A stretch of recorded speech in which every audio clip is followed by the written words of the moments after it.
నమస్తే రమగారు. నమస్తే జయ. రమగారు, మంచి మాటలు సూక్తులు చెప్పుకోవటానికి వినడానికి చాలా బాగుంటాయి. వినేవాళ్ళు ఉంటే చెప్పేవాళ్ళు ఏదో ఒక సామెత కూడా ఉంది కదా, లోకు అన్నట్లుగా చాలా వింటామండి కొటేషన్స్ కానీ ఇలాంటివన్నీ. కానీ అవి పాటించడంలో మాత్రం కొంచెం కష్టంగానే అనిపిస్తుంది. అందరికీ అన్ని వేళలా అన్నీ సాధ్యం కాదు. అవును, కానీ సాధ్యం చేసుకుంటే చాలా బాగుంటుంది. ఎలా? మంచి మాటల్ని ఇంప్లిమెంటేషన్ కష్టం. ఎస్. ఇప్పుడు సత్యం వద అన్నారు అంటే నిజం చెప్పు. ఎల్లవేళ నిజం చెప్పలేకపోతాం. ఎక్కడ చెప్తామండి? ఎక్కడ చెప్తాం కదా, కష్టం. నిజం చెప్పలేకపోతే అబద్ధం కూడా చెప్పకుండా ఉండు. కనీసం ధర్మాన్ని ఆచరించు. అన్నిసార్లు చేయలేకపోతావు, కనీసం అధర్మాన్ని చేయకు. ధర్మం చేయలేకపోతే పీడ పోయి. అంతేగా, అది పాయింట్. మన పెద్దవాళ్ళు చెప్పేది అదే.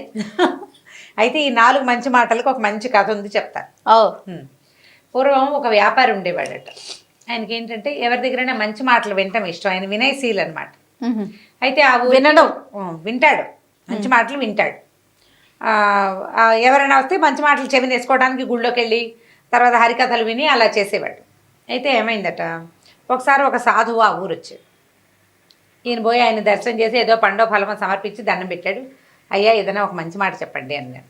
అనేసరికి ఆయన అన్నాడు, మంచి మాటలు ఉచితంగా చెప్తే నెత్తికెక్కవు నాయన, డబ్బులు ఇచ్చి చెప్పించుకో.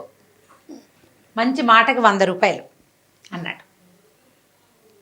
నీకు ఉచిత సలహా చెప్తే ఉచితంగానే పోతుంది అది.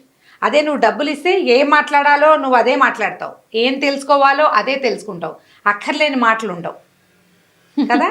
అందుకని ఇలా అడిగేసరికి ఆయన అన్నాడు, అలాగే 100 రూపాయలు ఇస్తాను మాటకి. సరే, ఆయన ఏం చెప్పాడంటే మొదటి వాక్యం, సామాన్యుడు ఎవడైనా గొప్పవాడయ్యాడనుకో వాడిని సామాన్యుడిగా ఉద్దేశించి మాట్లాడకూడదు, గొప్పవాడిగానే గుర్తించాలి. అది నీకు మంచిది. నీతో పాటు ఉన్నవాడు పెద్ద వ్యాపారస్తుడయ్యాడు, ఏమా అనకూడదు, ఏమండి అని మాట్లాడాలి. సంబోధన మర్యాదగా ఉండాలి, నువ్వు గొప్పవాడి అన్నట్టుగానే ఉండాలి. వాళ్ళే దిగి మన ఇద్దరం స్నేహితులను చిన్నప్పటి నుంచి అనేవాడంటే ఓకే, నువ్వు అనకూడదు. సామాన్యుడిని పెద్దవాడైతే పెద్దవాడుగానే గుర్తించాలి, కానీ వీడి ఇది వరకు సామాన్యుడు మా వాకిట్లో తిరిగేవాడు ఏరావరే అని అనకూడదు అని చెప్పాడు. ఈయనకి చాలా నచ్చింది. మనతో ఉన్న ఒక సామాన్యుడు గొప్పగా అయిపోవటం ఎంత బాగుంది అనుకుని, అయ్యా ఇంకొక మాట చెప్పండి. మళ్ళీ 100 అన్నాడు ఆయన. అలాగే అని ఇంకో 100 రూపాయలు చేతిలో పెట్టాడు. ఈయన ఏమన్నాడంటే, ఎప్పుడు ఇతరుల రహస్యాలు బహిరంగపరచద్దు నీ అంతటా నువ్వు. నీకు తెలుసు, నీ చుట్టుపక్కల వాళ్ళకు కూడా తెలుసు అనుకో, వాళ్ళందరూ మాట్లాడినా నువ్వు మాట్లాడద్దు. ఇతరుల రహస్యం ఎప్పుడు నీ నోటితోటి నువ్వు చెప్పకూడదు. ఇది చాలా వ్యాలిడ్ పాయింట్.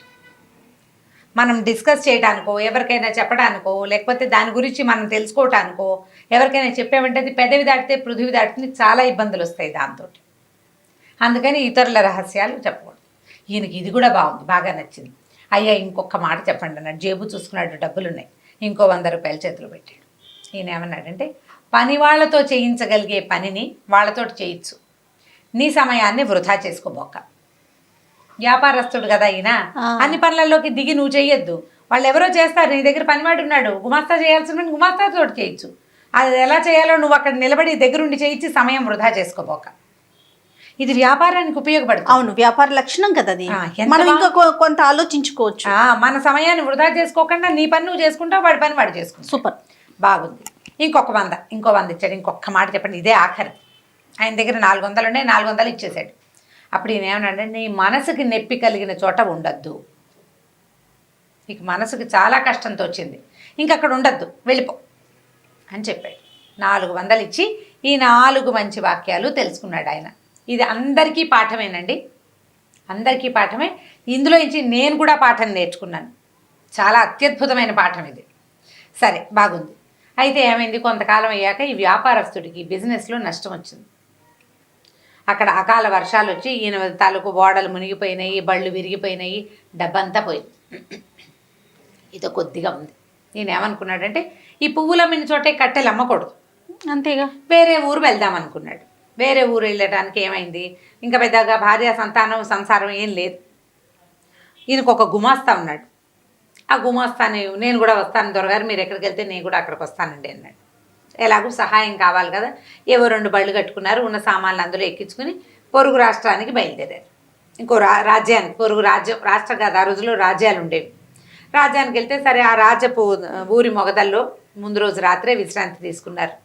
అయితే ఈయనేమనంటే ఉన్న దగ్గర డబ్బులేవో అబ్బాయికి ఇచ్చి, పొద్దున్నే అబ్బాయి ఊళ్ళోకి వెళ్ళి ఏదైనా తినడానికి దానికి ఆహార పదార్థాలు ఏర్పరచుకురా, పూటకోళ్ళ వసతి ఉందేమో చూసిరా, మనం వెళ్ళి ఉండడానికి వీలేదో ఉందో 4 కనుక్కురమ్మని కొత్త డబ్బులు చేతిలో పెట్టాడు.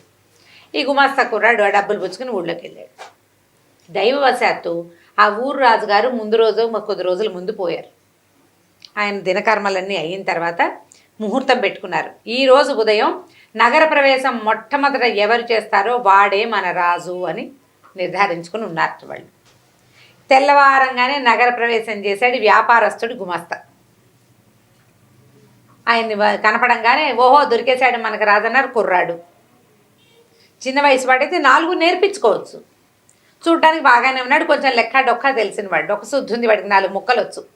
ఇక దండేశారు, దండం పెట్టారు, తీసుకెళ్ళిపోయారు. మధ్యాహ్నం అయింది, ఆకలికి నకనకలాడిపోతున్నాడు వ్యాపారస్తుడు. ఏవో మరవరాలు అటుకులు ఉంటే 2 నోటో వేసుకున్నాడు. ఈ అబ్బాయి రావటల్లా.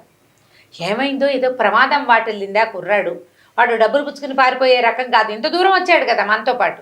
సరే ఈయన లోపలికి బయలుదేరి వెళ్ళాడు. వెళ్ళేసరికల్లా ఊరంతా కోలాహలంగా ఉంది. కొత్త రాజుగారు బాగున్నాడు అంటున్నారు, అదంటున్నారు ఇదంటున్నారు. ఎవరండి కొత్త రాజు, ఏమిటి ఇవాళ ఏమన్నా సింహాసనం పట్టాభిషేకం చేశారా ఏమిటంటే, ఇలా రాజుగారు గతించారు. ఆయన దినవారాలు అయిపోయాక తొలుత ఊళ్ళోకి ప్రవేశించిన కొత్తవాడికి రాజ్యం ఇవ్వదలుచుకుని ఉన్నాము.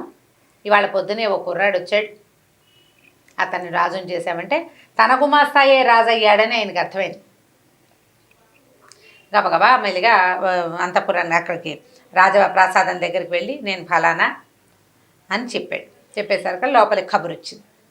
కుర్రాడు చెప్పాడు కదా, గుమాస్తా రాజైన గుమాస్తా ఏం చెప్పాడు, ఒక వ్యాపారస్తుడితో కలిసి వచ్చాను, ఆయన ఊరు బయట విడిశాడు అని చెప్పాడు. ఆయన విడిది అక్కడ ఉంది కదా, బళ్ళు అక్కడ ఆపుకున్నాడు. సరే లోపలికి వెళ్ళి ఈయన ఏం చేశాడు, లోపలికి వెళ్ళగానే తన గుమాస్తా రాజబట్టల్లో చక్కగా సింహాసనం మీద కూర్చుని ఉన్నాడు.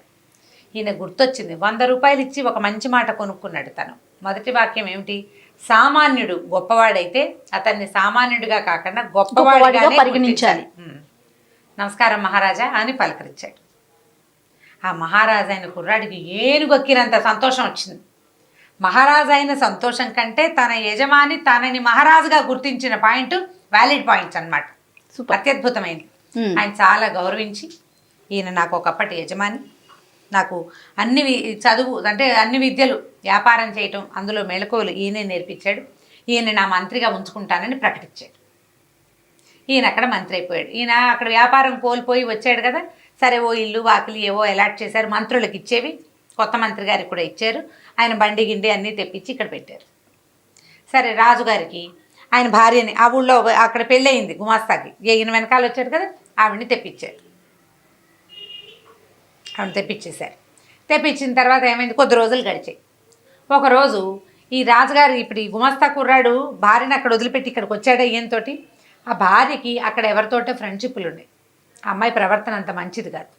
ఇక్కడికి వచ్చాక ఇక్కడ కూడా కొద్దిగా స్నేహాలు చేసింది. ఓ రోజు ఈయన ఏవో అవి ఇవి అంటే అశ్వశాలలు గోశాలలు అవి పరిరక్షణ అవి వాటి కోసం చూస్తుంటే అశ్వశాలలో ఈ రాణిగారు ఆ అశ్వశాల అధిపతితోటి కనపడింది. దాంతో ఈయనకి ముందు టెన్షన్ వచ్చింది, తర్వాత భయం వేసింది. ఇతరుల రహస్యాలు బహిరంగపరచకూడదు, అందుకని ఏం చేశాడు ఆయన, తన భుజం మీద ఒక శాలువ ఉంటే వాళ్ళు ఎవరికి కనపడకుండా వాళ్ళు ఉన్న గది దగ్గర ఆ శాలువ గుమ్మాన్ని ఇట్లా కర్టెన్లాగా పెట్టేసి వచ్చేసాడు. వచ్చేసేసరికల్లా ఆ అమ్మాయి చూసుకుంది, ఇక్కడ శాలువ ఉందంటే ఖచ్చితంగా ఎవరో మన చూశారు అని అనుకుని ఈ శాలువ ఎవరిది వాకపు చేసింది కొత్త మంత్రి గారికి అని తెలిసింది. కొత్త మంత్రి గారు రాజుగారికి పూర్వపు ఓనరు, పూర్వపు సేటు. ఈవిడేం చేసింది, మీ మంత్రి గారు దుష్ప్రవర్తన, నాతోటి సరిగ్గా ప్రవర్తించలేదు, నన్ను ఏదో అన్నాడు, నాతోటి సరిగ్గా చేయలేదు అని చెప్పేసి భర్తకి చెప్పింది. చెప్పేసరికల్లా ఇప్పుడు ఏం చేయాలి, ఈయనేమో ఇదివరకటి యజమాని, అయ్యో ఈయన ఇలా అయ్యాడా, ఇప్పుడు ఏమిటి ఇల్లు వాకిలి వచ్చి మంత్రి పదవి వచ్చేసరికి ఈయన ఇలా అయిపోయాడు అనుకుని రాజుగారికి చాలా కోపం వచ్చింది. ఏం చేశాడు, ఆయన డైరెక్ట్గా శిక్షించకూడదు, ఎందుకంటే తన పూర్వపు యజమాని, తనే మంత్రిని చేశాడు, బాగుండదు, పరుగు పోతుంది. అందుకని ఆయనకి ఏం చెప్పాడంటే, మీరు ఒక పని చేయండి, కసాయి కొట్టుంది మనకి కోటని ఆనుకుని అవతల వైపు, అక్కడికి వెళ్ళి మాంసం కొనుక్కురండి అని చెప్పాడు. ఆ కషాయి కొట్టువాడికి ఏం చెప్పించారు? మాంసం కొనడానికి వస్తాడు, ఆయన్ని చంపేయమన్నారు. ఆయనేమనుకున్నాడు, మూడో మాట ఉంది కదా, మూడో మంచి మాట, 100 రూపాయల నోటు ఇచ్చి కొనుక్కున్నాడు. పని వాళ్ళు చేయగలిగే పని వాళ్ళతో చేయొచ్చు, నీ కాలం వృధా చేసుకోవద్దు. మాంసం కొనటం పెద్ద పనే, సైనికుడిని పంపిస్తే సరిపోతుంది. సరే ఏం చేశాడు ఈయన, ఆ వాకిట్లో పనిచేసే ఓ సైనికుడిని, అరే అబ్బాయి ఆ కసాయి కొట్టు నుంచి మాంసం కొనుక్కురారా, అది పట్టుకెళ్ళి రాజుగారికి ఇవ్వు, ఫలానా లేడి మాంసం కావాలట అని చెప్పాడు. వీడు పోయి సైనికుడు అక్కడికి వెళ్ళేసరికల్లా ఆ కసాయి కొట్టు వాడికి ఏం తెలుసు, లేడి మాంసం అని ఎవడడిగితే వాడిని కొట్టేయాలి, అంతే. ఆ సైనికుడిని కొట్టేసాడు వాడు. ఈ లోపల ఏమైంది, ఈ అశ్వశాలాధిపతి ప్రవర్తన మంచిది కాదని వేగుల వాళ్ళ ద్వారా ఈయనకి ఖబరు వచ్చింది, రాజుగారికి. ఖబరు వచ్చేసరికల్లా ఆయన దుష్ప్రవర్తన ఎవరితోటని వాకపు చేస్తే అది తన భార్యేనని తెలిసిపోయింది. అయ్యో నేను ఇంత పొరపాటు చేశాను, మంత్రి గారిని చంపేశానే వృధాగా అని అనుకుని ఆయన చాలా దిగులు పడుతున్నాడు. ఏం చేయాలో తెలియలే. ఒకప్పటి నా యజమాని నన్ను ఎంతో గౌరవించాడు, నన్ను అక్కడ ప్రేమగా చూసుకున్నాడు, ఇక్కడ గౌరవించాడు. వీడు నా దగ్గర పనిచేసిన వాడుని ఒక్కనాడు కూడా అనలా. అంత మంచివాడిని నేను ఈ పని చేశానే అని చాలా దిగులు పడ్డాడు. దిగులు పడి ఏం చేశాడు, ఆయన ఆలోచిస్తుండగా మంత్రి గారు వచ్చాడు. వచ్చేసరికి అయ్యా మీరు బతికే ఉన్నారా అంటే, ఎప్పుడు ఆయనకు అర్థమైందనమాట. అతను రాజుగారు ఏమడిగాడంటే, మీ శాలువ ఫలానా చోట ఎందుకుంది, మీరు అక్కడికి వెళ్ళారా అని అడిగితే, అప్పుడు ఈయన ఏం చేయాలో తెలియక, నేను అక్కడ ఒక చూడకూడని దృశ్యం చూశాను, ఎవరైనా చూస్తారని శాలువ అడ్డం పెట్టాను అని చెప్పాడు. చెప్పేసరికల్లా రాజుగారు తను కన్ఫెస్ చేసేసాడనమాట. ఇలా జరిగింది, నా భార్య నన్ను ప్రోత్సహించింది, ఆవిడ మోసం చేసింది, నన్ను మీకు ఎగనెస్ట్గా మీకు వ్యతిరేకంగా నన్ను ప్రోత్సహించింది, అందుకని నేను మిమ్మల్ని ఇంకేం శిక్ష విధిస్తే అవమానకరంగా ఉంటుందని కసాయివాడికి చెప్పాను, మిమ్మల్ని అక్కడికి పంపిద్దాం అనుకున్నాను. భగవంతుడు నా ఎందుండి నన్ను ఇంత పాపం చేయకుండా నన్ను తప్పించాడు, నన్ను క్షమించండి అని కాళ్ళు పట్టుకున్నాడు. ఆయన పర్వాలేదులే నాయన, ఎలా జరగాల్సి ఉంది అది అలా జరుగుతుంది, నేను 100 రూపాయలు ఇచ్చి కొనుక్కున్నాను మాటల్ని, కొనుక్కున్న ప్రతి సలహాని నేను ఉపయోగించాను. ఇప్పుడు 4వ సలహా ఉంది కదా, మనసు దెబ్బతిన్న చోట గాయపడిన చోట ఉండద్దు. ఎంత బతిమిలాడినా రాజు వ్యాపారస్తులకు ఇంక అక్కడ ఉండాలి. మంత్రిగా కొంతకాలం పనిచేసి తను సంపాదించుకున్న సొమ్ముని 2 బళ్ళకి ఎత్తించుకుని ఆ ఊరు నుంచి బయటికి వెళ్ళిపోయాడు. ఈ 4 మంచి మాటల్ని అతను వాడుకున్నాడు. మనం ఇలాంటిదే ఇదివరకు ఒక కథ చెప్పుకున్నాం, దగ్గరగా ఇలాంటి కథే. ఎప్పుడైనా ఏదైనా కొన్ని మంచి వాక్యాలు, మంచి మాటలు ఉచితార్థం లభించాయి అనుకో, ఉచితంగా ఉన్న మాటల్ని మనం లెక్కే చేయం, దానికోసం మనం పే చేయాల్సి వస్తే డబ్బంటల్లా. నేను ఒక దెబ్బ తిని నేర్చుకున్నామనుకో, ఒక మంచి విషయం బాగా గుర్తుంటుంది, భలే గుర్తుంటుంది, ఎంత బాగానో గుర్తుంటుంది. గుణపాఠాలు అంటారు వాటిని. జీవితం గుణపాఠాన్ని నేర్పిస్తుంది, ఆ పాఠాన్ని అనుసరించి ప్రవర్తిస్తాం. ఉచిత సలహాలు పెద్దగా ఉపయోగపడవు, కానీ ఇలాంటివి అంటే మన మూల్యం చెల్లించి తీసుకున్న సలహా ఉంది చూసావా, అది బాగా ఉపయోగపడుతుంది. మంచి వాక్యాలకి పూర్తిగా పాటించలేకపోయినా తదనుగుణంగా వ్యవహరించడం తెలుసుకోవాలి. మనం అనుగుణంగా వ్యవహరిస్తే జీవితం సజావుగా వెళ్తుంది. 100% చేయలేకపోతాం, కనీసం దానికి దగ్గరగా ప్రయత్నం అన్నా చేస్తే కనీసం ముందుకెళ్ళగలుగుతాం, చక్కగా ఉంటుంది జీవితం. చాలా బాగుంది రమ్మ గారు, అద్భుతంగా ఉంది. మంచి కథ కదా, మంచి కథ. నమస్తే. నమస్తే. ఈ వీడియో కనుక మీకు నచ్చినట్లయితే లైక్ చేయండి, షేర్ చేయండి. మరిన్ని ఇంట్రెస్టింగ్ వీడియోస్ కోసం మా ఛానల్ని సబ్స్క్రైబ్ చేసుకోండి.